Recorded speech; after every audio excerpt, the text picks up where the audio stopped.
वहीं दिल्ली में स्वच्छता अभियान में एमसीडी पलीता लगा रही है। जी हां, क्योंकि छतरपुर में ऐतिहासिक मंदिर और स्कूल के पास कूड़े का ढेर लगा है, तो दूसरी तरफ एमसीडी शिकायत के बाद भी कोई कार्रवाई नहीं कर रही, जिसके बाद आम आदमी पार्टी ने निगम को चेतावनी तक दे डाली है। क्या है पूरा मामला, क्या है पूरा माजरा, देखिए इस रिपोर्ट में।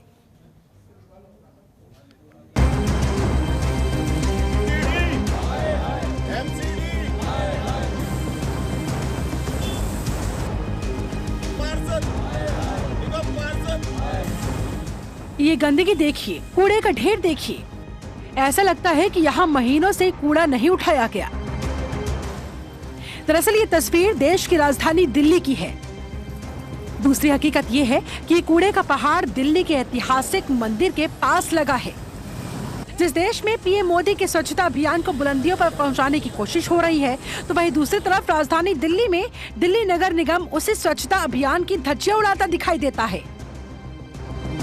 दरअसल छतरपुर में मां कात्यायनी देवी का ऐतिहासिक मंदिर है, जहां सैकड़ों श्रद्धालु दर्शन करने के लिए आते हैं, लेकिन मंदिर से कुछ ही कदमों की दूरी पर कूड़े के ढेर को देखकर वहां रुक नहीं पाते, और वो भी सिर्फ नगर निगम की वजह से। काफी गाँव वाले भी इकट्ठे होके गए हैं, और ये देख सकते हो आप कितना बुरा हाल मचाया हुआ उन्होंने।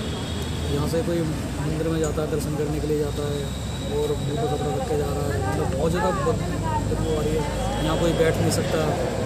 लेकिन नगर निगम के अधिकारियों का कुछ और ही कहना है। छतरपुर की निगम पार्षद अनीता तंवर के पति रणवीर तंवर इस बात से इनकार कर रहे हैं और कह रहे हैं कि वहाँ 10-15 साल से कूड़ा डलता है। लेकिन सवाल ये है कि जब इतने सालों से मंदिर और स्कूल के पास कूड़ा डाला जाता रहा है, तो उसको हटाया क्यों नहीं गया? जो ढलाव है वो लंबे समय से है, 10, 12, 15 साल से वो ढलाव वहीं पे है, और उसके ऊपर जो गार्बेज आता है, जो सिल्ट आती है, वो छतरपुर गांव, छतरपुर से जुड़ा हुआ एक्सटेंशन का एरिया, वो पूरे बेल्ट की गार्बेज, पूरे बेल्ट की सिल्ट वहाँ पे आती है। एक बड़ी आबादी का गार्बेज, बड़ी आबादी का कूड़ा वहाँ पे आता है, वो हमारा ढलाव है। वहाँ पे हमारी रात को लोडर आते हैं, ट्रक आते हैं एमसीडी के, प्रतिदिन उसकी सफाई होती है।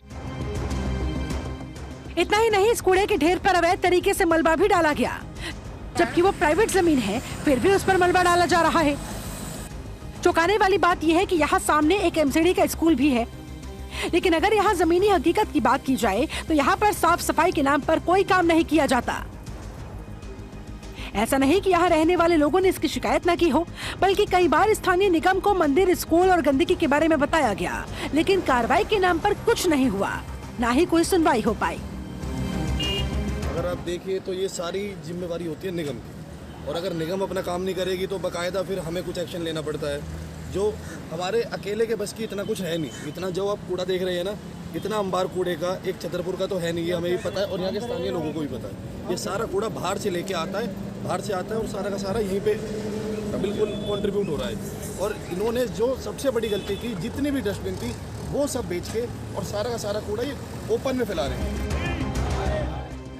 वहीं कूड़े के ढेर की वजह से स्थानीय लोगों का गुस्सा फूटा है, जिसको लेकर उन्होंने निगम और पार्षद के खिलाफ नारेबाजी करते हुए कार्रवाई करने की मांग की। वहीं आम आदमी पार्टी भी यहाँ स्थानीय लोगों की समस्या को उठाती रही। स्थानीय लोगों का साथ देते हुए छतरपुर की नगर निगम अनीता तंवर और निगम में बैठी बीजेपी पर गंभीर आरोप लगाती रही। इसी कड़ी में आम आदमी पार्टी के महरौली जिला अध्यक्ष नरेश त्यागी ने छतरपुर के निगम पार्षद के खिलाफ मोर्चा खोला और निगम को 1 हफ्ते का वक्त देते हुए कहा, अगर 1 हफ्ते के अंदर ये कूड़ा नहीं उठाया जाता तो इसको निगम पार्षद के घर पर डलवा देंगे। मैं यही कहना चाहता हूँ कि भारतीय जनता पार्टी के जो निगम पार्षद हैं, अगर ये कूड़ा यहाँ से डलना 1 सप्ताह के अंदर अंदर बंद नहीं हुआ, तो हम सभी ने ये निर्णय ले लिया है कि हम इस कूड़े को उठाकर ले जाकर निगम पार्षद जी के ऑफिस के बाहर, उनके घर के बाहर इसको डालेंगे हर हालत में। लेकिन अब हम यहाँ पर कूड़ा किसी भी हालत में नहीं डालेंगे। हंगामा बढ़ा तो यह आवाज निगम के अधिकारियों के कानों तक भी पहुँची, जिसके बाद महापौर अनामिका सिंह मामले को जल्द से जल्द निपटाने की बात करने लगी। वह जो समस्या है उसका जो है अभी हम RWA से भी बात किए थे, और उसका निराकरण बहुत जल्दी से जल्द हो जाएगा। आप जब फंड की बात करते हैं तो 13 दिन जो हम लोग उनके आवास के पास रहे थे, इसका मतलब है कि फंड हमारा रख लिए थे तब तो उनके आवास के पास रहे थे, और घोटाला तो उनका जो है अभी जगजाहिर हो ही गया है। अभी हमारी ENC से भी बात हुई है तो हम लोग एप्लीकेशन लगा चुके हैं और अप्रैल तक जो इसकी हेयरिंग हो चुकी है। देखिए एमसीडी अपना कार्य बहुत अच्छे से कर रही है और जो 2 स्कूलों के बीच में वो जो कंपोस्ट पिट बना है उसके लिए आक्रोश है, उसको आज हम लोगों ने वहाँ जाके देखा और उसको हम लोग आज आरडब्ल्यू के साथ डिस्कस करके उस कंपोस्टिंग यूनिट को हम दूसरी तरफ शिफ्ट कर देंगे। वहीं इस गंदगी ने लोगों का जीना मुश्किल कर रखा है तो दूसरी तरफ यहाँ से आने जाने वाले लोग कतराते हैं, साथ ही से बीमारी फैलने का भी खतरा अलग से है। ऐसे में निगम को लेकर भी सवाल खड़े होते हैं क्योंकि निगम के अधिकारी शिकायत करने के बावजूद यहाँ की सुध नहीं लेते, ना ही कूड़ा उठवाया जाता, लेकिन होती है तो सिर्फ और सिर्फ राजनीति। ऐसे में जनता बीच में पिस रही है। सवाल ये है कि आखिर जनता जाए तो कहाँ जाए, किससे अपनी गुहार लगाए। जनतंत्र टीवी के लिए निखिल कुमार की रिपोर्ट। खबरों के निष्पक्ष विश्लेषण के लिए सब्सक्राइब करें Jantantra TV and press the bell icon. Never miss any update.